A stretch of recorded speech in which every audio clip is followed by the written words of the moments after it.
안녕하십니까, 함재봉입니다. 한국 사람 만들기 18번째 시간이 왔습니다. 오늘 주제는 열리는 조선으로 잡아봤습니다.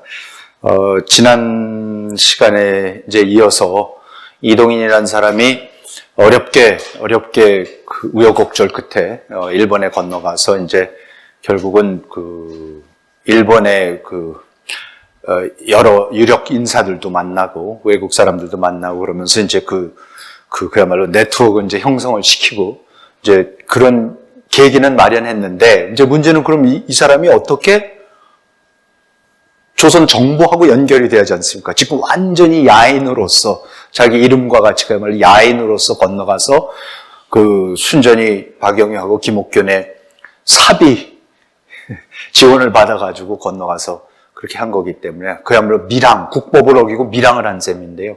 이 사람이 이제 다시 정부하고 연결이 돼야지 이게 무슨 열리기 시작한데, 이때 이제 마침 이동인이 일본에 가서 활약을 하고 있을 때, 일본을 배워가고 있을 때, 그때 이제 누가 건너가냐면은 2차 수신사 김홍집이 가게 됩니다. 그래서 1880년 8월 11일 날 도쿄에 이제 그 김홍집이 도착을 하는데요. 그럼 이때 김홍집은 이제 왜 갔냐? 김홍집이 2차 수신사를, 그러니까 1차 수신사 때만 하더라도 가기 싫은 거를 그렇게 일본 측에서 오라 그래서 억지로 온다 그래서 억지로 가갖고 아무것도 안 하고 왔었는데, 이번에는 가겠다 그럽니다. 이제 가는 이유가 뭐냐면, 지난 시간에도 말씀드렸고 전에도 말씀드렸지만, 강화도 조약 때 관세를 안 매기기로 한 거예요. 관세가 뭔지를 몰라가지고. 그래서 이제 일본에 그 오쿠라 이런 사람들이 시작해갖고 막 일본 물건이 쏟아져 들어오고 이제 무역이 활발히 일어나고 있는데 아무도 세금을 안 내고 조선 정부는 한 푼도 거기서 뭐를 걷지를 못하니까 아차, 이거 큰일 났다, 실수구나 해갖고는 1878년에 느닷없이 또 자기네 마음대로 일본한테 아무 얘기 안 하고 조선 정부가 야 그럼 세금 걷어. 그래갖고 갑자기 세금을 걷기 시작해갖고는 그 일본 상회들이 갑자기 이제 망하기 시작하고, 그러니까 일본이 군함을 보내가지고 한포 사격 훈련을 앞바다에서 하고 그러니까 또 놀래가지고, 그래서 그렇게 하는 거 아니라고, 이거 제대로 협상을 해서 해야 되는 거라고, 조약을 맺으려면은. 그러니까 그래서 알았다. 그러면 우리가 공식적으로 이제는 사절단을 보낼 테니까 이제 그 조약을 갖다 재협상을 해가지고 거기에 그 관세를 우리가 매겨야겠다. 이제 이렇게 해서 김홍집을 이제 보내게 되는 겁니다. 뒤늦게. 그래서 1880년에 강화도 조약이 관세를 위한 것은 임시 조치였다. 그래서 이제 제대로 이제는 매겨야겠다. 4년 후에. 그래서 이제 갑니다. 그래서 1880년 8월 13일 날 일본 외무차관 우에노 가게노리를 만나서 관세 협정을 하러 왔다. 그랬더니 이제 우에노가 협정 초안 가져왔느냐? 그랬더니 지금 당신이 원하는 문구 같은 게 있을 거 아니냐? 그랬더니 아니 그런 거 없대요. 초안 갖고 오지 않았고 그냥 일본하고 중국이 너희들 그런 거 있지 않냐? 그냥 똑같은 거 하면 된다. 그래요. 그랬더니 우에노가 아니야, 그렇게 하는 거 아니라고. 그거는 지금 따로 우리끼리 해야 되니까 지금 조선 거 담당하는 하나부사 좀 가서 만나갖고 얘기를 하고. 그러니까 신허는 구로다 만나고 조약이 뭡니까 그랬고, 조약을 맺을 때는 관세를 안 매긴 거 뭔지도 몰라서 안 매겼고, 그럼 조약을 개정을 하겠다고 지금 60명의 대사절단이 왔는데, 이것도 분명 일본이 돈 다 대줘서 왔을 텐데, 그러면 뭐를 개정을 어떻게 했으면 좋겠냐. 그러니까 초안도 안 가져왔대요, 지금. 그래서, 그러고 다음날 이제 그 이노우에 가오루를 만납니다. 그러니까 이노우에 가오루가 구로다랑 이제 같이 왔었던 부관으로 왔었고, 그렇지만 이노우에는 이제 이토 히로부미 야마가타 리토 뭐 이런 식으로 이제 유신 삼걸, 제가 늘 유신 삼걸이라고 하는 기도 다카요시, 오쿠보 도시미치, 사이고 다카모리가 이 세 사람이 다 1978년에 죽으면서 그 다음 세대를 이어가는 일본의 소위 과두정을 이어가는 그 유명한 사람입니다. 우리 조선이랑 굉장히 인연이 깊습니다. 여기서부터 잘 기억을 하셔갖고 이노우에가 어떤 입장이었던가를 보셔야 되는 이유가, 이노우에가 갑오개혁 때 청일전쟁에서 일본이 이기고 갑오개혁을 하면서 그때 와서 또 이렇게 조선을 개혁을 하려고 애를 쓰다가 결국은 또 고종하고 민비의 그 회방 때문에 1년 만에 포기를 하고 그러니까 일본의 명치유신을 일으켰던 사람이 조선의 개혁에는 실패를 하고 돌아간 사람입니다. 그렇지만 이제 우리의 그 민족 사관에 의하면은 역시 조선 침탈에 앞장섰던 아주 그 원흉 중에 하나로 그렇게 항상 나오는데, 이제 이 사람이 요때에 바로 이제 처음으로 그 외무부 장관이 됩니다. 외무 대신이 됩니다. 그래서 이제 외무 대신으로서 이제 김홍집을 만난 겁니다. 그러면서 이제 하는 얘기가, 이노우에가 김홍집한테 하는 얘기입니다. 우리나라 또한, 일본 또한 15년 전의 경상은, 15년 전에 우리의 상황이 지금 귀국 조선과 다르지 않습니다. 저는 그때 야마구치현, 그러니까 조슈본의 하급 사무라이였죠. 이 조슈5 중에 하나입니다. 참, 조슈5 기억나시죠? 이토 히로부미하고 5명에서 밀항해갖고 그 1863년에 영국에 건너가갖고 유니버시티 칼리지 런던에 가서 우리 공부시켜달라고 했던 그 밀항에서 유학했던 그 조슈5, 장주 5골 중에 이제 한 사람이었는데, 저는 그때 야마구치현에 있었는데, 바로 폐관 절약의 논의를, 그러니까 폐관 전략, 열었던 항구를 걷어 닫아야 된다. 그리고 모든 조약을 파기하라. 그러니까 이제 존왕양이 위정척사파였다, 내가 그때. 조슈의 하급 사무라이로서 우리 영국하고 싸우고 이러지 않습니까? 폐관절약의 논의를 극력 주장하였습니다. 나도 그때는 쇄국주의자, 아주 지독한 쇄국주의자였다. 그런데 어찌 국세가 날로 약해지는 것을 보고 충정과 분함을 억누를 수가 있겠습니까?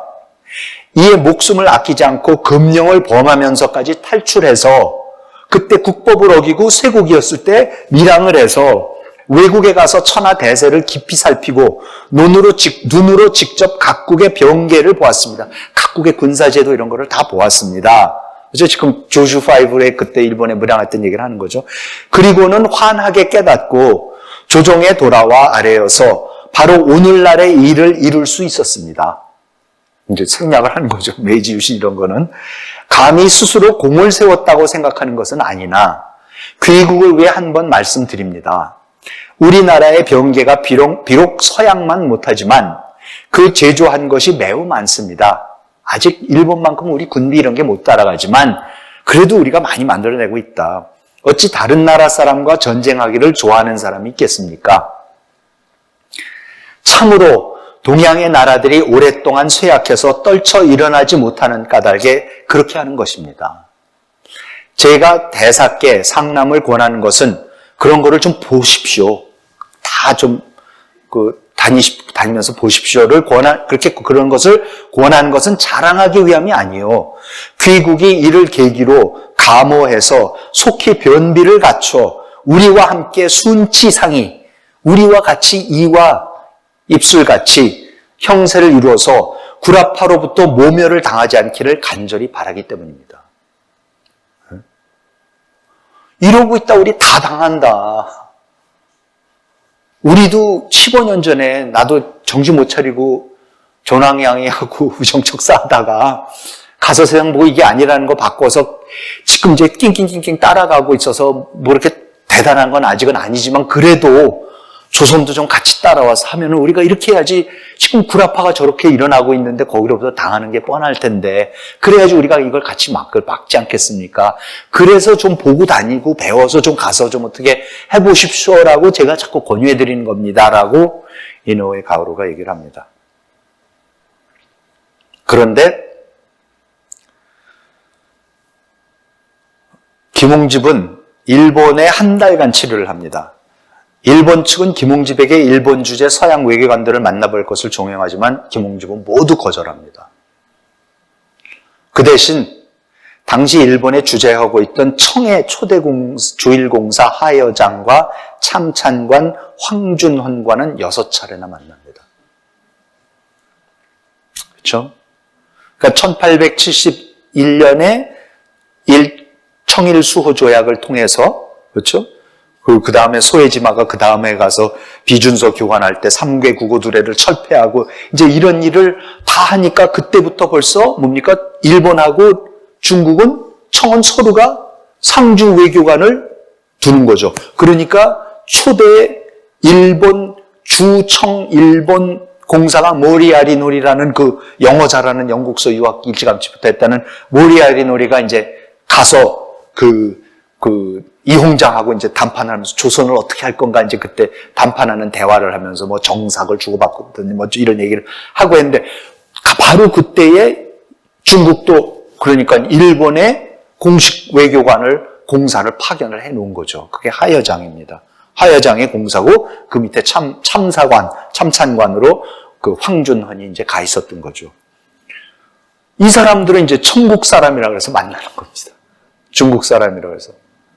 그래서 저는 아니 이거 그냥 중국이 아니라 숭명반청이었었는데 그 송시열의 기축봉사도 이 청나라 오랑캐들하고 상대하지 않고 명을 기리자 그랬는데 이거 분명히 청의 오랑캐인데 또 이때는 또 아무 문제가 없더라고요. 이때는 그냥 또 상국이야. 그래서 가가지고 황준헌하고 김홍집이 8월 20일 날 만납니다. 황준헌 왈 우리 조종과 귀국은 즐거운 일과 괴로운 일을 서로 함께 나누고 슬픔과 기쁨을 같이 하였는데 근래 형편을 보면 서양의 여러 나라가 날이 갈수록 넘보고 위협하니 우리 두 나라는 마땅히 더 친밀해져야 할 것입니다. 저희는 3년 동안이나 도쿄에 머무르면서 다른 무리들과 서로 교제하여 보았지만 이제 선생이 오시니 참으로 타향에서 옛 친구를 만난 것 이상으로 기쁜 마음을 이루 다 말할 수가 없습니다. 중국 사람들도 이제 서양 사람들하고 괴로웠나 보죠. 그래도 조선 사람이 오니까 뭔가 이렇게. 그랬더니 김홍집이 중국에 대한 저희 나라의 의리는 속방이니 근일 바깥 일이 어지러운 만큼 구하고 바라는 바가 더욱 간절합니다. 그러니까 제발 좀 지도 편달해 주십시오. 타향에서 만난 옛 친구란 말씀은 바로 저의 생각과 같습니다. 라면서 이제 얘기를 했더니 그런데 황준헌이 지금 대세는 실로 4,000년 이래 처음 있는 일이요. 요순, 탕, 무도 미처 생각하지 못했던 것입니다. 옛 사람의 처방을 가지고 오늘날의 병을 치료한다는 것은 불가능한 일입니다. 그러니까 황준헌도 정확히 알고 있는 거죠. 그랬더니 김홍집이 오직 믿는 것은 중국이 비호하여 주는 힘뿐입니다. 중국만 믿습니다. 그랬더니 황준헌이 귀국에 대한 중국의 은의가 매우 굳은 것은 천하 만국에 그 유례가 없는 일입니다. 중국이 조선을한테 사랑하고 의리를 지키고 은혜를 베푸고 하는 거 만국이 다 합니다. 그러나 이 은의를 만세에 끝없이 보존할 생각이시라면 오늘의 급선무는 자강을 도모하는 데 힘쓰는 것뿐입니다. 우리가 못 지켜준다. 자강해라. 그건 뭡니까 지금? 일본 사람을 만나도 이노우에 가오루도 자강해라. 청나라 사람을 만나도 자강해라. 우리 다 당하고 있다. 못 도와준다. 그랬더니 그리고 다음 23일 날 하여장을 만나서 이제 통상 문제가 나오는 겁니다.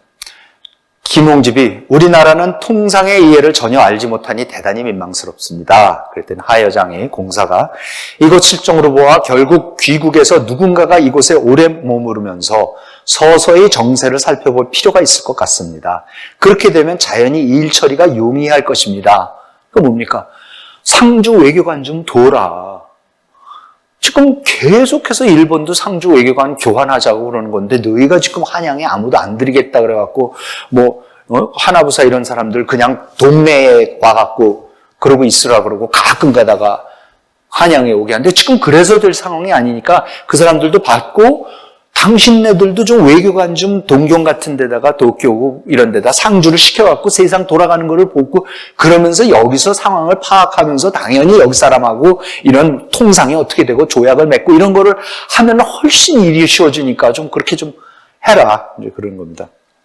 그랬더니 김홍집 저희 나라는 아직 중국의 30년 전의 사대부들과 같아 외국 사정을 알지 못하기 때문에 그런 일을 하기가 극히 어렵습니다. 이 점이 걱정스럽고 민망할 따름입니다. 안 된다. 조선은 지금 당신 말이 쉬어서 그렇게 안 된다. 그랬더니 이제 하여장이 이제 설명을 합니다. 근일 서양 각국에서는, 요새 서양에서는 세력 균형이라는 법칙이 있어서, 밸런스 오브 파워라는 법칙이 있어서, 만약 한 국가가 강국과 인접하여 후환이 두려우면 다른 나라들과 연합하여 견제책을 강구하고 있습니다. 이것 또한 이전부터 내려온 부득이한 외교의 한 방법입니다. 그래서 제가 전전 시간에 이 홍장이 그거를 이제 깨달았다는 말씀드렸지 않습니까? 이제 홍콩, 상하이를 열어줬는데 그때에 여러 나라가 한꺼번에 와서 다 통상을 하고 다 땅을 사서 건물 짓고 공사관 열고 어쩌고 하고 보니까 자기네끼리 균형이 잡혀니까 어느 한 나라가 다 잡아먹질 못하는 걸 알고서 그래서 조선 보고도 빨리 수교를 해라. 그래서 강화도 조약까지는 이제 어떻게 온 거죠. 그러니까는 지금 바로 이홍장의 밑에 사람들이죠. 하여장이나 다 이홍장이 보내놓은 사람들이죠. 이 사람이 또 이제 얘기를 하는 겁니다. 세력균형 이론이니까 균세 이론이라는 게 있다. 그야말로 EJ 해라. 서양 사람들하고 다 교류를 해야 된다. 그리고 이제 하여장이 이제 드디어 보니까는 김홍집이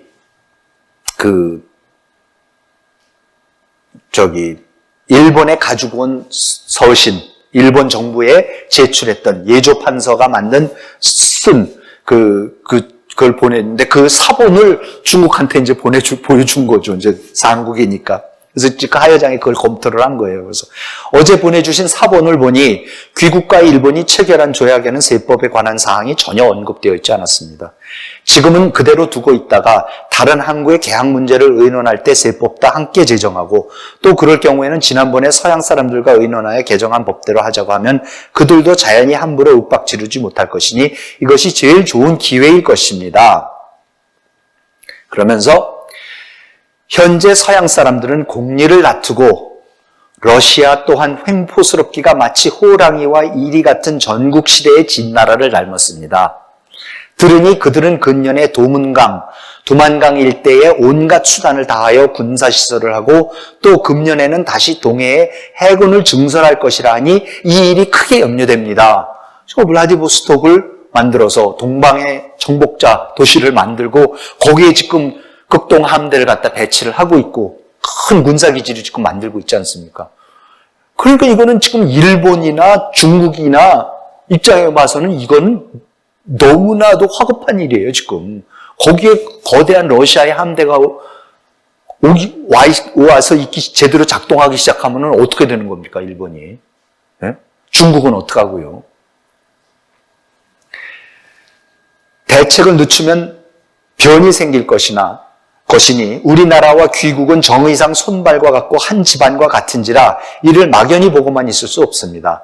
중국 서쪽 변경에 이른 근래의 정세로서 추측해보건대 러시아 사람과 더불어 분쟁이 생긴 것이 아니나 그들의 군함이 잇따라 동쪽으로 와서 모두 도문강 어귀에 정박하고 있는 것으로 보아 그들의 속마음을 헤아리기 어려워 두렵습니다. 지금 서쪽 변경에 뭐가 생겼다는 얘기는 제가 나중에 3권 말씀드릴 때 자세하게 거문도 사건 이런 거랑 연결해서 이제 말씀을 드리겠지만 어쨌든 이때의 신장 지금 신장 우이구르 신장 쪽에서 무슬림 이슬람 반란이 일어나서 그 반란이 일어난 틈을 통해서 러시아가 중국의 영토를 뺏어요. 그거를 그때 이제 중국이 군대를 일으켜서 그거를 이제 다시 이슬람 난을 이제 누르고 그리고 그 영토를 다시 조약을 통해서 받아오고 하는 아주 굉장히 복잡한 지금 문제가 전쟁과 러시아와의 아주 힘든 협상이나 이런 일이 벌어지고 있는 건데 이거는 들어서 알아서 김홍집이 질문을 했던 거에 대해서 이제 하 여장이 답을 하면서 글쎄 그거는 그건데 그거와는 별개로 지금 여기 블라디보스톡에 대함대가 집결하고 있는데 그쪽 문제는 우리한테 직접 조선이나 이런 문제에 직접적인 영향을 안 끼치지만 이거는 너무 직접적인 문제니까 이거에 이제 신경을 써야 된다라고 가르쳐 준 거니까. 그러니까 중국이나 일본은 바쁩니다. 조선은 너무나 평화스러워요. 그때 보면은. 중국은 지금 말씀드린 대로 태평천국의 난부터 시작해서 아편전쟁 하죠. 태평천국의 난이 일어나죠. 둥간의 반란이 일어나죠. 러시아한테 연해주 뺏기죠. 정말 이 와중에 어떻게 해서든지 세력 균형을 잡아보고 그러니까는 이홍장 같은 사람들이 대단한 게 이 와중에 조선은 그래도 어떻게 이걸 잡아보고 일본하고 균형을 어떻게 맞춰보고 이런 일들을 다 하는 와중에 이의원한테 편지도 보내고 이러면서 이렇게 바쁘게 지금 정세가 돌아가는 속에서 사람들이 골머리를 썩어가면서 일본 사람들 나름대로 지금 정신없이 발벗고 뛰면서 뭔가를 어떻게 나라를 유지를 해볼까 이러고 개혁을 해볼까 하고 있는데 지금 4년 전에 김기수하고 4년 후에 김홍집은 와서 지금 하는 거를 보면은 똑같은 얘기 계속 해주는 거예요. 제발 좀 자강 좀 해라, 자강. 어떻게 이렇게 넋을 놓고 있을 수가 있느냐. 지금 세상이 어떻게 변하고 있는데.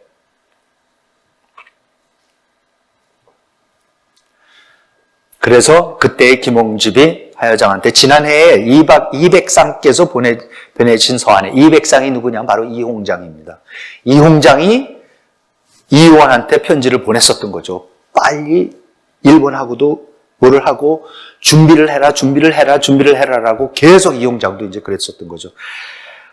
이백상께서 보내신 서한에 근일의 정세를 상세히 서술하고 우리나라를 위해 많은 계책을 알려주신 데에 대해 온 국민이 칭송하고 있습니다. 그러나 우리 조야의 기풍은 앞에서도 말씀드린 바와 같이 오로지 경학을 고수하는 것만을 정도로 여기고 있습니다.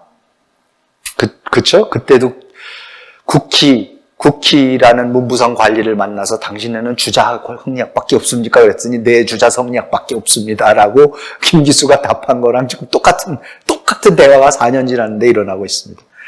따라서 이것을 하루아침에 열어젖힐 수 없으니 어찌해야 하겠습니까? 이홍장의 서신에서도 각하께서 보내신 편지를 들어 일깨워주고 동양의 공정을 언급하셨으니 저희 나라가 각하의 걱정을 끼친 지 이미 오래입니다. 그랬더니 하 여장이 또 얘기를 합니다. 제 견해로는 러시아의 사건은 잠옷 긴급합니다. 현재 해내 각국 중 오직 미국만이 민주주의 국가이며 또 그 국세가 부강합니다. 미국은 여러 국가와 외교 관계를 맺고 있기 때문에 아직도 신의를 강조하고 극단적으로 자신의 편리만을 도모하거나 독차지하려고 하지 않습니다. 이때에 그들이 찾아와서 호의적으로 통상을 요구하니 만약 일본에서 개정하려는 조약과 비슷한 초안으로 조약을 체결하고자 한다면 그들이 반드시 기꺼이 응할 것입니다. 이렇게 되면 타국에서 통상으로 오는 자도 반드시 미국과의 조약을 참조하여 혼자의 의견대로 하지 못할 것이니 1차의 통상 권리를 모두 내 마음대로 조정할 수 있게 됩니다. 그러니까 이때도 벌써 중국 사람들도 알아요. 미국하고 해라. 제일 그래도 어쨌든 탐욕스럽게 안 구는, 제일 덜 제국주의답게 구는 게 지금 미국이다. 그러니까 중국이 그렇게 적극적으로 미국하고 하라는 거죠. 이 홍장이 지금 미국하고 이걸 맺어주려고 그렇게 애를 쓰는 거고, 결국은 1882년에 가서 아예 막원충 시켜가지고 조약문까지 다 써주면서 조비소통장제가 맺게끔 하는 거가 그런 연유입니다. 이 사람들은 지금 러시아입니다. 러시아. 만국과 더불어 교섭하는 것은 이익은 있으나 손해는 없습니다. 통상교역을 해보니까 저렇게 와갖고는 열나고 난리를 쳐서 전쟁까지 치르면서 어쩔 수 없이 통상을 해서 열긴 했는데, 해보니까 희한한 일이, 처음에는 저쪽 서양 놈들만 이득을 얻을 줄 알았더니 이게 보통 좋은 장사가 아닌데, 국제통상이라는 게, 무역이라는 게 이렇게 좋은 일인데 이건 아무한테도 손해 안 된다. 그러니까 제발 해라. 그러니까 조선 사람들이 전부 다 우리는 하나밖에 없고 10나라랑 통상을 하면 우리나라에 없는 물건, 그러면 우리가 10개를 팔면은 그러면 우리는 뭘 갖고 먹고 사느냐라는 그런 식으로 지금 생각을 해서 교육하면 안 된다라고 하는 게 다 우정적 사파들이 하는 얘기거든요. 그러니까 최익현이 그래서 반대하는 거 아닙니까? 개국을 반대하는 도끼상소라고 그랬지 않습니까? 이것은 만세에 한 번밖에 없는 기회인 만큼 놓쳐서는 안 됩니다. 정말로 기회다. 열어라. 개국해라. 만약 굳이 관문을 닫고 거절하려다가 다른 나라에 뜻하지 않는 파란이 생겨 일이 다급해졌을 때 조약을 체결하면 그때는 엄청나게 큰 손해를 입을 겁니다. 미국이 굉장히 우호적이니까 아주 좋은 조건으로 조약을 맺어줄 테니까 지금 일본하고 해서 미진했던 부분까지 다 맺어버려갖고 좋은 조건으로 맺어버리면 그다음부터는 일본 것도 그거에 따라서 바꾸면 되는 거고 딴 나라들도 거기에 다 맞추게 될 테니까 이렇게 좋은 게 어딨냐. 그러니까 하라 그러는 거죠. 8월 31일 날 김홍집은 도쿄 문묘를 방문을 하고 가봤고, 딴 건 안 보는데 문묘는 방문을 합니다. 도쿄도 역시 에도 시대의 6.25 주작을 적극 받아들였기 때문에 이제 문묘가 거기도 대성전이 있는 거죠. 사진에 근사한 사진이 있습니다. 그리고 이제 메이지도 또 접견을 합니다. 그러니까 일본으로서 할 때 극진하게 할 수 있는 대로 다 대접을 지금 해주는 거죠. 김기수 갔을 때도 그랬고, 그때도 메이지도 보고. 그리고 드디어 9월 6일 날 김홍집 귀국 이틀 전 황준헌이 김홍집에게 그 유명한 조선책략이라는 책을 주는 거예요. 근데 조선책략이, 저는 이거 하기 전에 조선책략이 무슨 황준헌이 출판했던 무슨 책이 있었는 거를 이렇게 한 권 준 줄 알았어요. 그게 아니라 황준헌이 줄 때 뭐라 그러냐면요. 지난 우리가 대여섯 번 만나서 하여장공사고 내가 당신한테 계속 국제 정세가 어떻게 돌아가고 있고 이걸 다 설명을 했는데 도저히 말로는 설명이 안 되고 지금 그동안에 설명한 것 갖고는 안 돼서 내가 지금 며칠 밤을 새면서 그걸 한번 정리를 해봤다. 이거 가져가서 너희 조정에서 한번 같이 읽어봐라 라고 해서 그게 거기서 며칠 동안 급히 써서 준 게 그게 조선책략이라는 책입니다. 그래서 그 책에 이제 유명한 규절이, 러시아가 낭진, 진나라, 이때 진나라 같은, 처럼 영토 확장에 주력해 온 지 300여 년, 그 첫 대상은 유럽이었고, 다음은 중앙아시아였으며, 오늘날에 이르러서는 동아시아로 옮겨졌으니, 그 첫 번째 대상이 마침 조선이 되어 그 피해를 입게 된 것이다. 그러니까, 그렇죠? 러시아는요, 1812년에 나폴레옹 전쟁에서, 그러니까 나폴레옹이 유럽을 호령하던 거를, 나폴레옹을 꺾은 게 누굽니까? 영국하고 러시아입니다. 그래서 러시아에 침공했을 때 러시아가 나폴레옹 군대를 유명한 동장군, 겨울에 이제 동장군과 합쳐서 완전히 괴멸을 시키고, 그리고 유배 갔던 나폴레옹이 다시 또 나와서 그래서 군대를 일으켰던 거를 결국은 웰링턴 장군, 영국이 주도하는 웰링턴 장군의 군대가 워털루 전투에서 또 한 번 격파해서 이제 완전히 나폴레옹 시대가 끝이 나고, 그 다음에 이제 영국하고 러시아가 패권자로 부상을 하면서 그 대신 둘이 뭡니까? 영국은 그때부터 바다로 뻗어나가죠. 그래서 완전히 해양제국을 건설하면서 인도 해갖고 홍콩, 중국 해갖고 쫙 바다로 해양제국을 건설하고 러시아는 해양으로 내려오지 못하니까 이제 내륙으로 계속해서 지금 여기서 얘기한 대로 유럽이었고 그 다음에 중앙아시아. 아까 그 중앙아시아 때문에 아까 말씀드린 1, 2 사태가 이제 또 벌어지는 거고. 그러면서 계속해서 어떻게 하는 겁니까? 그래서 결국은 1860년에 연해주까지 점령을 하니까는 완전히 이제 유라시아 대륙을 다 아우르는 엄청난 제국을 이제 건설하게 되고 그 마지막이 블라디보스토크 아닙니까? 그러니까 그동안에 러시아가 제국을 건설해오는 모습을 보면은 이거는 그냥 약한 나라 들어가서 다 집어삼키는 모습이 너무 그냥 적나라하게 드러나는 거니까요. 영국은 뭡니까? 영국은 갖고 통상하는 거고. 완전히 다른 대륙 세력하고 해양 세력의 이 엄청난 차이가 그냥 보이는 겁니다. 그러니까는 그렇다면 오늘날 조선의 입장에서는 러시아를 막는 일보다 더 급한 일이 없을 것이다. 조선 책략에 나오는 얘기. 러시아를 막을 수 있는 조선의 책략은 어떤 것이 있을까? 그것은 오직 중국과 친하고 일본과 맹약을 맺으며 미국과 연계함으로써 자강을 도모하는 길뿐이다. 틀린 내용이 있습니까? 여기에 지금? 이게 무슨 지금 조선을 어떻게 하려는 내용입니까? 그냥 중국도 자기 코가 석자라서 정신이 하나도 없는 나라인데 어떻게 지킬 수가 없는데 조선이 흔들리면 다 흔들리는데 만주도 위협이 되고 그럼 이거 어떻게 해야 하냐? 그러니까 조선 좀 정신 좀 차리라고 이렇게 끊임없이 편지 보내고 사람 보내고 일본에 오면 또 만나서 붙잡고 앉아갖고 얘기해주고 안 되니까 책까지 써서 주면서 이렇게 좀 하라고 지금 그러는 겁니다. 근데 조선 책략이 무슨 일이 벌어지는지 아시죠? 역사책에서 우리가 배워서. 뭐가 일어나죠? 조선 책략 가져와서 영남만인소라는 게 일어납니다. 우리나라의 모든 유림이 다 들고 일어나서 러시아가 우리한테 잘못한 게 뭐가 있는데 왜 러시아고 왜 갑자기 러시아고 아니 일본이 어떤 나라인데 일본하고 뭐를 한다는 게 말이 되냐고 이제 들고 일어나갖고 의정척사파가 들고 일어나는 일이 벌어지는 겁니다. 그 조선 책략이 지금 이렇게 해서 드디어 어쨌든 김홍집 손에 들어옵니다. 그리고 떠나기 전날 다시 한번 이제 마지막으로 이노우에 가오루가 또 김홍집을 만나서 러시아가 블라디보스토크에 군함 16척을 집결시켰다. 만일 러시아가 부동항을 찾는다면 당연히 중국이나 조선의 눈독을 들일 것이고 조선은 서양 국가들과 아무런 조약도 맺지 않았고 국제법도 준수하고 있지 않기 때문에 조선이 러시아의 공격을 받더라도 아무도 개입할 수 없을 거다.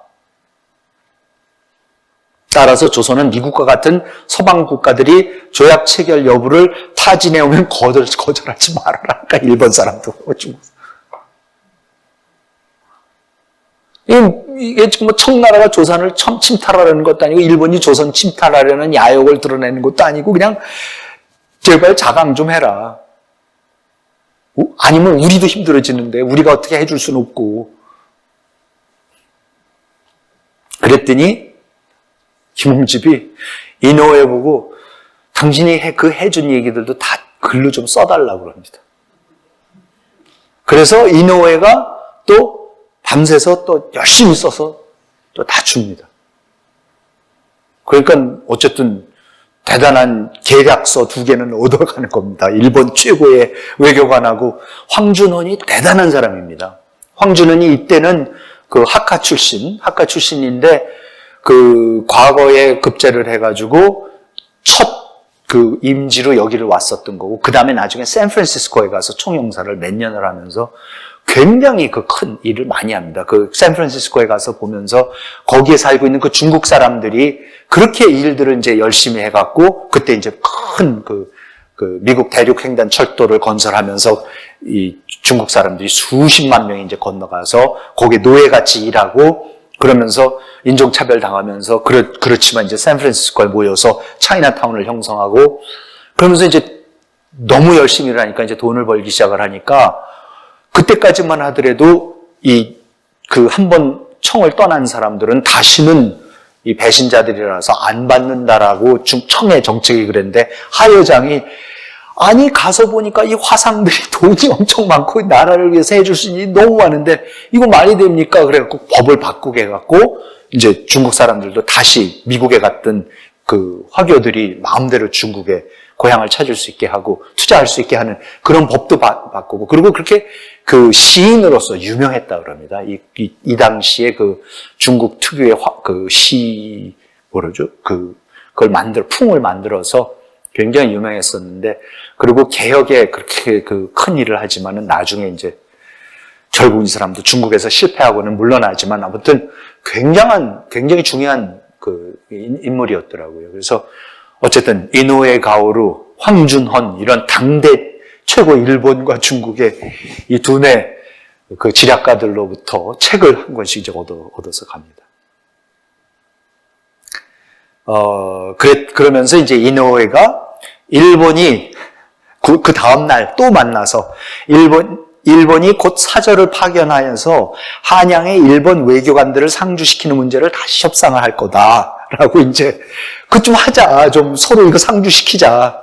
그랬더니 귀국해서 조정에 보고하고 논의할 때까지 사절단은 파견하지 말아달라. 그랬더니 이노우에가 당시 청과 러시아 간의 1, 2 사건, 아까 반란 사건입니다. 여러 국제 정세가 급박하게 돌아가고 있다. 비록 조선은 바깥 세상에서 일어나는 일에 대해 무관심하지만 일본은 그럴 수가 없다. 러시아의 남하 정책에 대해서 극도로 우리 불안하다. 조선이 서구 열강과 조약을 빨리 맺고 외교관 상주하는 것도 빨리 좀 하고 우리를 위해서도 그렇지만 당신들을 위해서 좀 해라. 이제 그럽니다. 그랬는데 요때에 김홍집이 이동인을 만납니다. 이렇게 그냥 추정해 보는데 8월 25일에서 8월 23일 사이로 추정이 되는데요. 그게 가능했던 게 김홍집 수신사가 도쿄에 와서 묵고 있는 그 여관이, 그러니까 묵는 그 당시 호텔이 없었을 테니까 여관이 뭐냐면 히가시 혼간지 역시 그렇죠. 그러니까 동본원사 도쿄 분원에 그러니까 원래 동본원사 본부는 교토에 있는데 지금 항상 올 때도 거기를 항상 들려서 도쿄에 오지만 도쿄에 와서도 역시 본원사 도쿄 지소에 이제 거기에 묵는 거죠. 그런데 이제 이동인도 와서 거기에 와서 이제 묵고 있었던 겁니다. 이때 막 교토에서 득도시까지 마치고 도쿄에 와서 같은 건물에 이제 묵고 있는 거예요. 근데 이제 섣불리 나타나지는 못하는 거죠. 지금 자기는 밀양에서 와 있는 불교 승이고 일본 이게 지금 설명이 안 되는 얘기예요. 그러니까 이제 방 따로 이제 그런가 서로 이제 모른 척하고 몰래 다니고 이랬었겠죠. 이 그림이 지금 그 당시에 그림이고 요게 도쿄에 있는 honganji 사진인데 이것도 동경 지진 때 타버려서 지금 있는 거는 그 후에 이렇게 콘크리트로 세운 거더라고요. 지금. 근데 요건 옛날 사진이 하나 있어서 제가 가져온 건데. 그러면서 이제 이때에 일본, 이제 문제가 뭐냐면 일본이 김홍집한테 인천도 개항을 하자. 왜냐면 강화도 조약 때 그랬거든요. 외관만, 그러니까 부산만 개항을 하는 게 아니라 앞으로 서서히 2개 정도의 항구를 더 개항을 하자. 그런데 이제 이거를 계속해서 조선 측에서는 이제 끊임없이 지연을 하고 있어서 지금 1880년인데도 아무 진척이 없는 거예요. 그러니까 이제 일본에서는 제물포를 열자, 거기를 좀 열어라. 그래서 제물포를 다음 개항을 부산, 제물포, 그리고 이제 원산을 하자라는 거죠. 그 이제 제물포는 우리 한양 바로 코앞이라서 이제 안 된다 그러는 거. 한양 코앞이라서 하자는 건데 한양 코앞이라서 안 된다 그러는 거. 원산은 일본의 입장에서는 원산이라는 게 뭡니까? 블라디보스톡에서 내려올 때에 그거를 감시할 수 있는 최고의 지점이거든요. 그러니까 원산을 자기네 거점으로 만들어야겠다라는 그런 지정학적인, 전략적인 고려까지 있어서 원산을 그렇게 만들려고 그러는데 조선에서는 원산을 왜 반대하는 줄 아세요? 거기 우리 이성계 태조의 고향이라서 그 근처에 그 외국 사람들이 왔다 갔다 해서는 영흥도에 외국 사람 왔다 갔다 해서는 안 된다 그래서 원산 절대로 안 된다는 거예요. 근데 결국 가갖고 1882년에 제물포하고 원산을 다 엽니다. 그래서 최초로 우리나라가 새 항구가 열게 되는 게 부산, 인천, 원산이 그렇게 되는 겁니다. 근데 이때만 하더라도, 그러니까 이제 와서 관세를 부과하겠다. 그러니까 이제 그거 하자. 그러면 이제 의논을 하자라는 얘기 하는 데다가, 그러니까 일본이 그러면은 외교관 상주하자 그랬더니 그거 기다려봐라. 그리고 이제 제물포 하나 좀 더 열자. 그러니까 이제 계속해서 김홍집이 버티는 거예요. 그랬더니 그 얘기를 듣고 이동인이 자신이 직접 김홍집에게 인천 개항을 건의하겠다라고 오쿠무라 엔진한테 그래요. 그랬더니 스즈키, 그러니까 스즈키가 이 도쿄의 본원사 주지죠. 스즈키하고 하나부사, 그 일본 외교관은 이동인이 밀항에서 일본에 치료하겠다는 사실이 밝혀져 위험에 처할 수 있다. 너 그러다가 아니 김홍집이 너 뭐하는 놈이야? 그러면 너 꼼짝없이 잡히는데 온갖 법 어길 수 있는 법은 다 어기고 지금 여기 와 있는데 그 말이 되냐 그랬더니 이제 이게 다음에 또 그 기록입니다. 일본 측의 기록입니다. 동인이 말하기를 내가 일본에 들어온 것은 국은에 보답하고 불은에 불은에 뭐죠?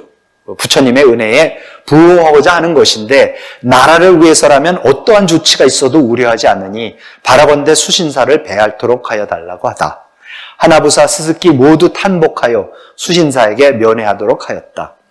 동인이 무릎을 가까이 하여 지난해 나라를 위해 이곳에 와서 교토, 도쿄에 있으면서 일본의 귀관은 물론이고 제야의 뜻 있는 사람들을 접하여 그 의도하는 바를 탐지하여 보니 조선에 대하여 다른 뜻이 있는 것이 아니고 다만 우리나라를 계명에 이르게 하는 것뿐이라고 말하다. 라면서 이제 이동인이 김홍집한테 느닷없이 이제 숙소에서 나타나서 그렇게 얘기를 하는 거죠. 목숨을 걸고 이제 얘기를 하는 거죠. 그런데 이번에 하나부사의 말을 용납하여 수신사께서 귀국한 후에 적절한 주선이 있기를 바란다고 온갖 말을 다하여 설득한다. 그러니까 이동인이 이제 가서 하나부사 말대로 좀 가서 조정을 설득해서 인천을 개항하게 좀 해주십시오라고 이제 이동인이 적극 무릎을 맞대고 이제 김홍집한테 그렇게 얘기를 했더라는 겁니다. 그랬더니 김홍집 수신사가 무릎을 치며 오호라 여기에 기나마가 있어서 이런 기나 같은 사람이 있어서 국은에 보답하려 하니 감명스러운 바다. 김홍집이 깜짝 놀란 거예요. 이때부터 친밀이 되었고 만사가 뜻과 같이 되니 그 후로는 하나부사가 크게 나를 신임하게 되다. 이러니까는 김홍집이 그건 김홍집 입장에서는 놀라운 일 아닙니까? 횡재 아닙니까? 말도 안 통해. 아무것도 모르고 깜깜한데 그저 외국 사람만 만나가지고는 여태까지 중국 사람 만나고 일본 사람하고 만나갖고 그냥 뭐 이거 해서 못 알아듣겠으니까 책 달라 그래서 책이나 받아갖고 지금 가면 골치 아파 죽겠고 지금 해야 될 일이 산적한데 가서 조정에 가서 얘기만 하면 꾸중 들을 것만 뻔한 일인데 뭐 인천을 열내느니 무슨 말도 안 되는 소리만 지금 가서 외교관을 한양에 상주시키라 이런 말이나 지금 해야 될 곤란한 입장인데 아니 웬 젊은이가 나타났는데 처음에 보니까 일본어 비슷한 걸 입고 있어 일본 사람인 줄 알았는데 조선말을 술술하면서 하는 얘기가 자기가 일본말을 유창하게 하고 와서 일본 사람 다 알고 있고 서양 사람까지 다 알고 있고 내가 이게 다 조선을 개명시키기 위해서 이거 하는 거라고 했더니 김홍집 입장에서도 진짜 놀라운 일이죠 이거는. 어떻게 이런 젊은이가 이럴 수가 있느냐. 그래서 어떡합니까? 가자. 나랑 같이 가자 그래요. 그래서 김홍집이 그냥 데리고 가버려요. 그 즉시로 그 자리에서.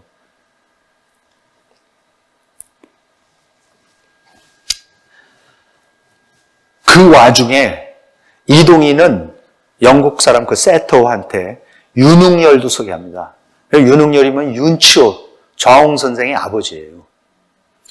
이분이 나중에 별기군을 만듭니다. 최초의 서양 군대를 만들죠. 그리고 자기 아들을 이때에 맺는 인연으로 통해 갖고 다음 해에 신사유람단이 나올 때 자기 아들 윤치호를 보내서 후쿠사와 요시미테 보내가지고 동인사에 유학을 시켜서 육일준하고 최초의 일본 유학생이 되는 거가 이렇게 해서 일어납니다. 이런 거를 이동인이 뒤에서 다 하는 거예요. 그러니까는 지금 윤웅열은 수신사 김홍집을 따라온 거죠. 수행하고 왔었던 거죠.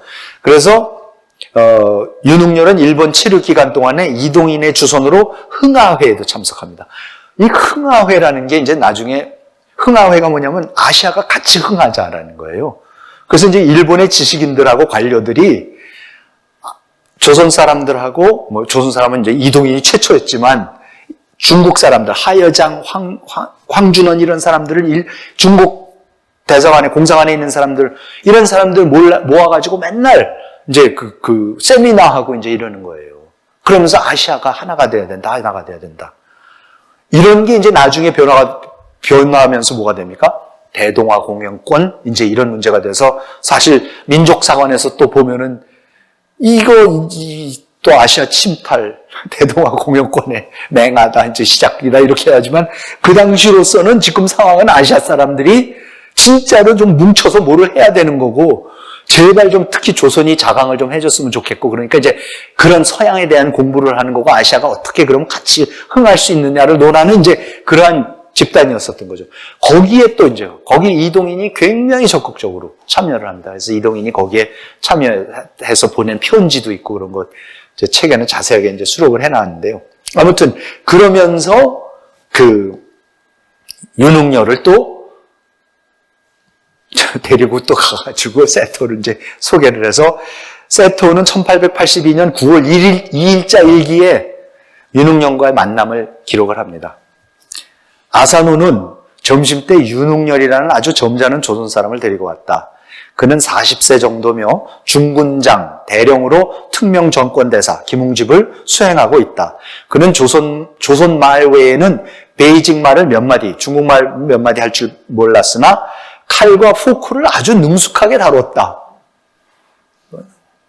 참 이미 그런 거를 어떻게 훈련을 하고 왔는지 하여튼 이 대단한 저기 윤보선 대통령 그 집안입니다. 윤치선, 윤치영 그 집안입니다. 바로. 그는 외모는 일본 사람과 비슷한 데가 많았다. 내가 그에게 내 사진과 은으로 된 접히는 펜과 연필을 주자 그는 매우 기뻐했다. 그는 진보당의 일원인 것 같았지만 이 사람들이 봤을 때는 지금 온 김홍집이나 이런 사람들이 뭔가 이 조선을 열려고 하는 그런 기운이 있는 걸 봐서 이제 이 사람들은 그래도 상대적으로 진보적인 사람들이라 해서 프로그레시브라고 이제 이름을 붙입니다. 진보당 이런 것 같았지만 자신이 외국인을 만났다는 사실이 일본 신문에 보도되는 것에 대하여 매우 신경을 썼다.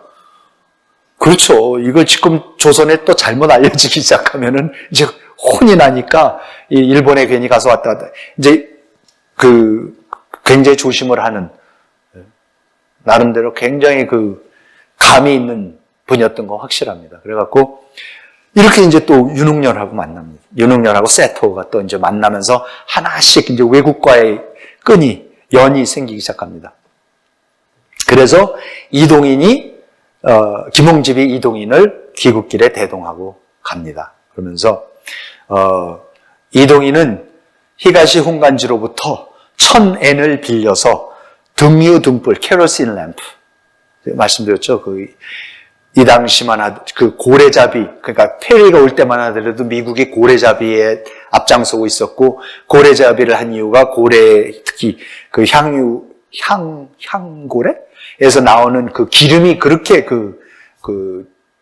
산업혁명의 핵심적인 연료였습니다. 그러니까 모든 기계, 등불, 가로등, 이런 촛불, 이런 게 전부 다 고래기름으로 돌아갔었습니다. 그 당시까지는. 그러니까 미국에서 석유가 발견이 되고 그 석유를 케로신이라는 걸로 만드는 발견되기 전까지는 고래등. 근데 이때 벌써 이제 케로신이 보편화가 됐으니까 이거 희한한 거다. 냄새도 안 나고 끝없이 타는 거고 불이 환하다 그래갖고 이제 이런 거 보여주겠다고 이제 케로신 램프, 성냥, 시계 등의 물건을 사는 한편 일본의 근대화 과정에 대한 정보, 그러니까 사진, 막 책 이런 거를 잔뜩 가져가는 거죠. 그러면서 오쿠무라가 이제 그 당시 상황을 기록한 겁니다. 그런데 이때에 한 번 극비로 귀국해야 할 사정을 말하고 머지않아 다시 오겠노라고 하니 말릴 수도 없는 일이어서 지난날 수신사 일행과 같은 배를 타고 출발하였습니다라고 보고서를 써놨어요. 지금 다 소개하고 김홍집까지 해서 소개를 했더니 느닷없이 지금 귀국을 하겠다고 그러면서 돈이나 빌려달라 그래갖고 돈 빌려줬더니 그거 갖고 물건 잔뜩 사갖고는 나중에 올게 그러고는 이제 그냥 그 자리에서 배를 타고 이제 갔다는 겁니다. 그리고 그 당시에 이제 일본 신문 보도가 이제 나오는 겁니다. 작년 9월 다녀간 조선 사람 이동희는 귀국했다. 그는 단발을 하고 유럽 옷을 입었다. 그는 일본말을 유창하게 하고 자기 나라 사람들을 계몽시키고자 한다. 지난 9월부터 일본에 머무르고 있으며 조선의 문명화를 누구보다도 강력하게 주장하는 이동희는 치토세 마루를 타고 12월 1일 부산에 도착하여 육로로 한양으로 향했다.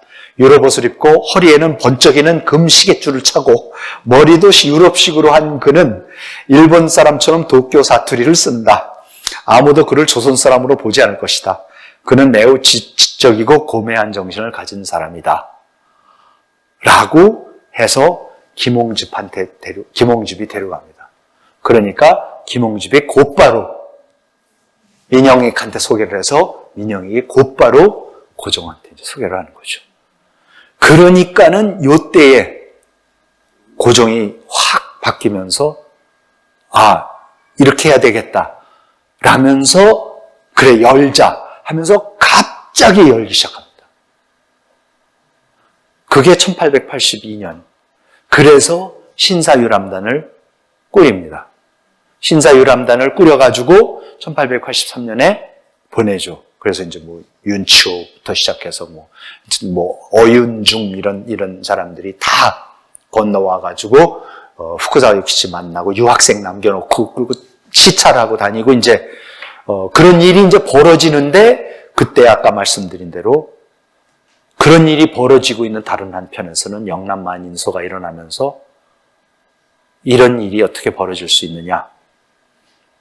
지금 어떻게 서양 오랑캐한테 일본 왜 오랑캐들한테 나라를 열고 이게 도대체 뭐하는 일이냐라면서 영남의 유생들이 일어나서 정말 10,000명이 사인을 했는지 몰라도 정말로 그 유생들의 조직력도 대단합니다.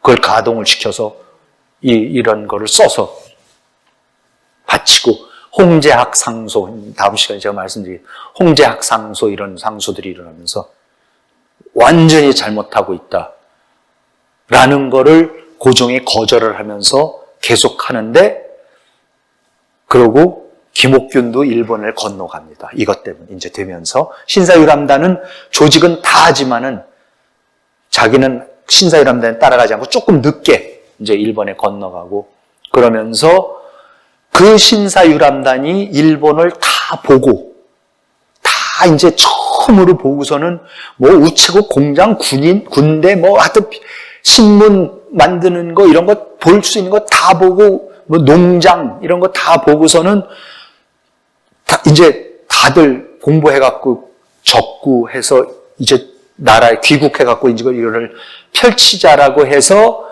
김옥균하고 다시 나가사키에 도착을 해갖고 조선으로 건너가는 배를 기다리고 있는데 뭐가 벌어집니까? 1882년에 이모군란이 일어납니다.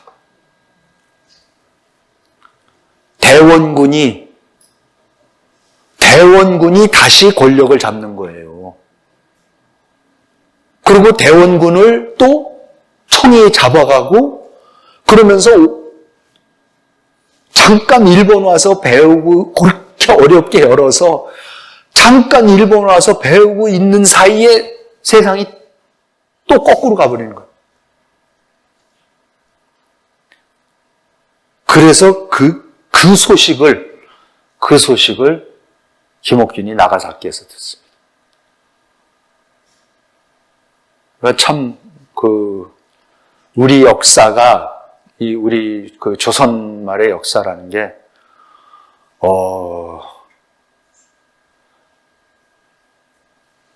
하여튼 우리가 정확히 들여다보고 있으면요, 이게 동력이 뭔지를 우리가 알 수가 있어요. 그러니까 이 개화나 개국이라는 건요, 사실 불가능했었던 일인가 싶습니다. 그러니까 그러니까 다시 우리가 돌아가서 김옥균이 누구였는가, 그 김옥균이 누구하고 개화를 노랬는가, 중인들하고 스님하고 이런 사람들이 그것도 우연과 우연 해서 그래도 어떻게 김홍집하고 이게 연이 닿아서 또 해필이면 김홍집이라는 사람이 거기서 생각보다 개방적으로 이동인을 받아들여서 그래서 또 가서 그나마 열었는데, 열려고 해서 그렇게 급히 꾸려서 신사유람단을 보내지만, 물론 신사유람단 떠나기 전에 벌써 이동인은 사라지고 행방불명이 되고, 그러고도 건너왔는데도 이렇게 됩니다. 여러분, 나라를 연다라는 게 이렇게 힘든 일입니다. 한번 고착된 거를 체제와 제도와 그 이권, 이해관계라는 거가 정말로 바뀌기 힘듭니다.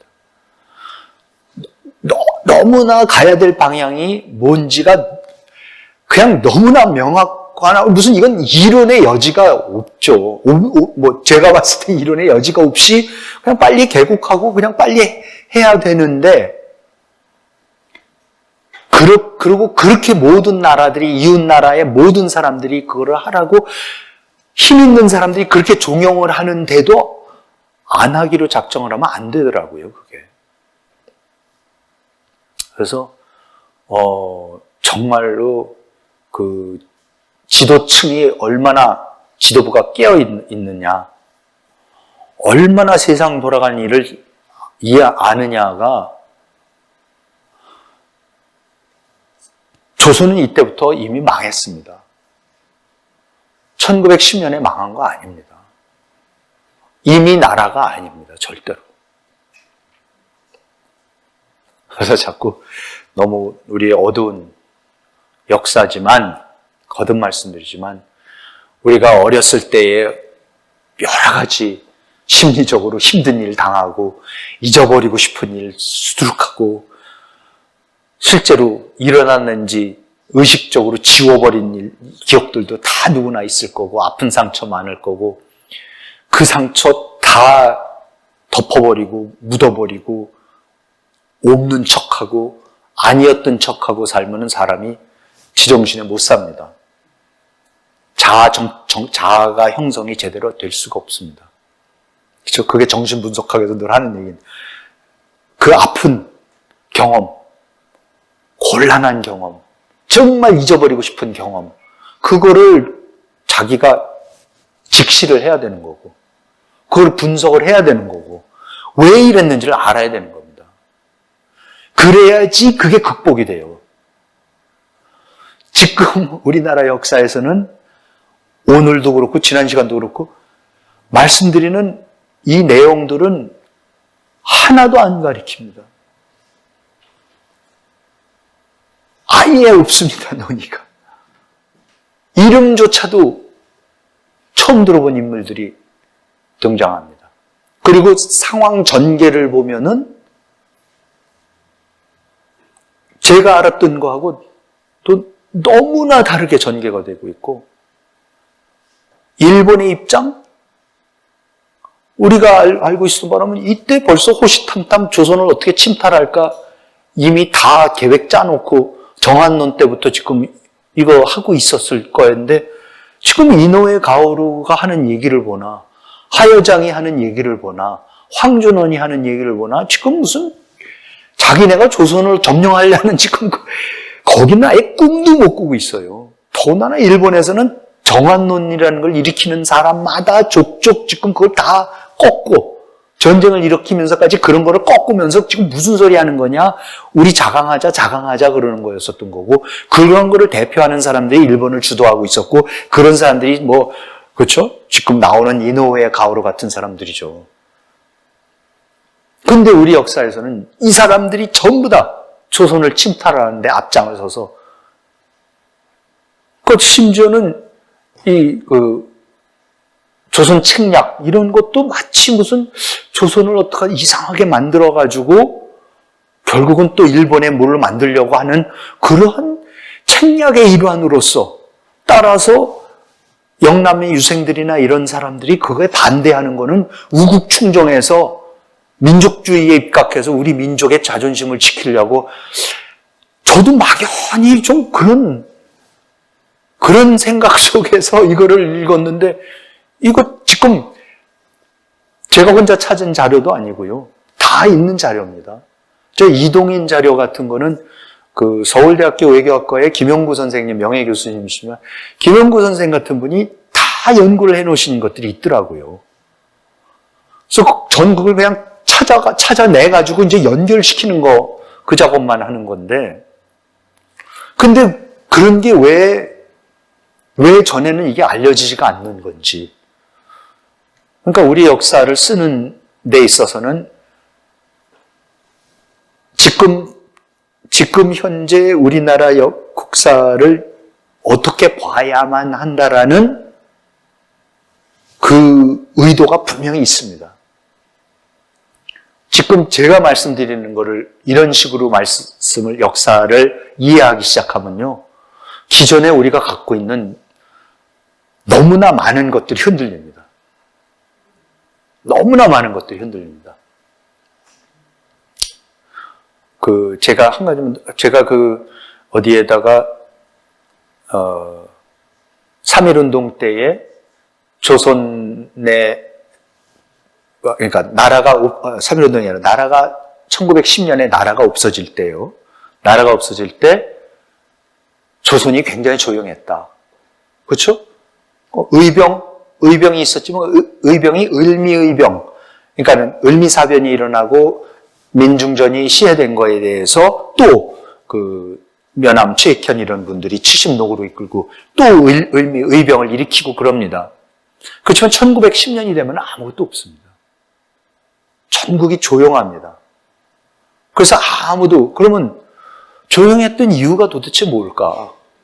그렇죠? 어떻게 나라가 없어지는데 조용할 수가 있나? 근데 지금 역사를 제가 아까도 말씀드렸지만 이렇게 자세히 보고 있으면요, 그러면 조선이 무너진 거를 정말로 슬퍼할 사람이 누구였을까? 조선 사람 중에서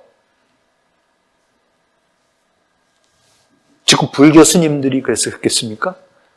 500년 동안 핍박을 받았는데, 천주교 신자들이 조선조가 없어지는 것을 슬퍼했겠습니까? 천민들이 그랬겠습니까? 여성들이 그랬겠습니까? 서출들이 그랬겠습니까? 무반들이 그랬겠습니까? 굉장히 역사가 우리가 아는 거랑 달라집니다, 이게 지금. 그러니까 1910년에 아무도, 있었죠, 물론.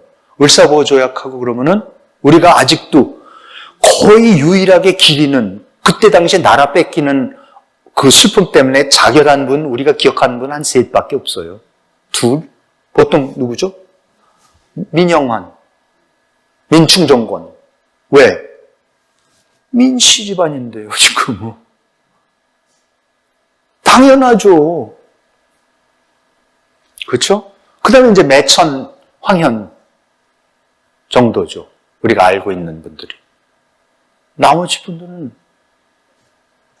무덤덤했어요. 놀라운 일입니다. 근데 왜 그렇겠습니까?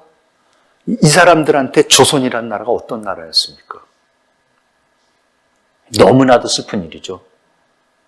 조선 사람들한테, 자기네 백성한테 이런 선택지를 주는 나라같이 나쁜 나라가 어디 있습니까? 나쁜 정부가 어디 있습니까?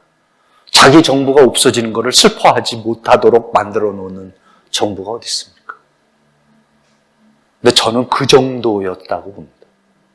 그 정도였다라는 게 가면 갈수록 점점 더 명확하게 나타납니다. 너무 앞서가는 말씀을 또 드렸지만은 우리가 이 아픈 역사를 배워가는 어떠한 그 틀이, 제가 말씀드린 틀이 그동안에 생각하셨던 거랑 너무 다른 것 같아서 자꾸 이렇게 중간중간에 그래도 좀 나름대로 정리를 해 드리면서 넘어가려고 그렇게 또 추가로 말씀을 드렸습니다. 다음 시간에는 이제 이모군란이 일어나면서 청이 어떻게 개입을 하게 되고 그러면서 다시 개국의 문제가 어떻게 후퇴를 하면서 하는 그 또 아픈 역사를 또 말씀을 드리도록 하겠습니다. 오늘은 이만 마치도록 하겠습니다. 시청해 주셔서 감사합니다.